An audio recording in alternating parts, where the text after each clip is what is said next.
I haven't checked lately with everyone about the without losing them part. Well, this story is from January 2023, so a long time anyway. It was during a short weekend getaway with friends to Budapest. Armed with a month plus a few days of experience with my camera, I went for a quest of capturing the street life of Budapest, like even the locals have never seen before. My grand plan? To prove that I was more than just a tourist. I was a tourist with a fancy new gadget. Completely different thing. With my friend, I reached the main station and took a photo, put an Instagram story, and announced my arrival for over 10 people who would watch that, only to be amazed for a few milliseconds. Anyway, enough about my unparalleled fame. For those who have not been there before, the first impression of Budapest was genuinely beautiful. The old school trams, stunning architecture, and surprisingly, a trustworthy currency exchange. And for those who have been there, you already know the truth. Conveniently, we reached our booked apartment and opened the front door only to be greeted by a functional toilet. Not another door to the toilet, but the whole toilet just sitting there. I don't know how many of you would think that it is a practical design, but just consider a brief animation based imagination for reality's sake. To our surprise, the rest of the apartment was pretty much normal. My theory is that there were two architects who might have had one minor disagreement over joining the final diagram, and the construction manager was either blissfully ignorant or was really committed to executing expensive pranks that other people unwittingly paid for. And in case that is normal in Budapest, well, then there you go.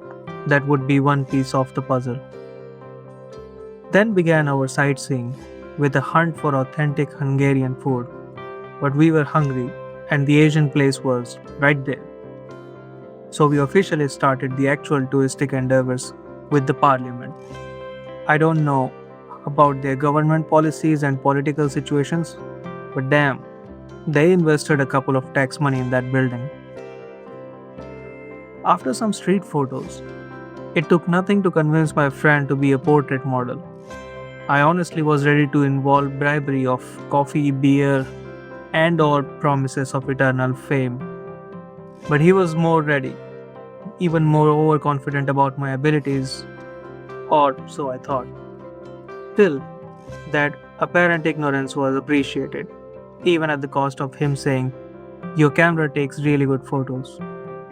Just a suggestion, never say that to a photographer until artificial intelligence will be developed to that level or pigs evolve to fly, whichever happens last.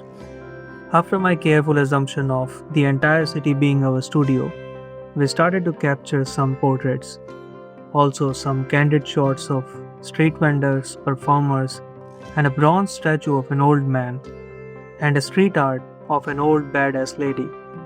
Here's where the victim part really kicked in. Apparently, my posing instructions were more confusing than a German grammar lesson. Just be natural, but like more natural, or put your hand somewhere that isn't awkward.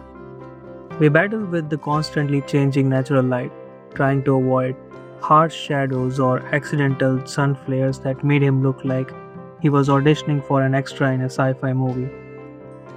The city's beautiful streets proved to be more than helpful, and sunny weather provided the much needed adequate natural lighting situations, which is still my desired place to have a photo shoot. More freedom of choices along with a nice walk. Reviewing the photos later was a masterclass in humility. While there were some gems, there were also plenty of blurry faces, awkward half smiles, and compositions where my friend's head was inexplicably missing. I learned that capturing a compelling portrait involves far more than simply pressing the shutter button. It demands attention to light, expression, and the subtle dance of direction. And yes, my 85mm lens was great for blurry backgrounds or bokeh. I see why they call it a portrait lens. So, did I lose my friends in the process? I'll check. Did they learn to fear my camera? I'll ask. Over the weekend, not just with exploring a new place, but also to have unlocked new practical skills, made it a memorable trip. There were other reasons too, but that would require a book instead of a blog to explain. Or maybe ask me in person, I would tell some of them. More secrets next time. Cheers.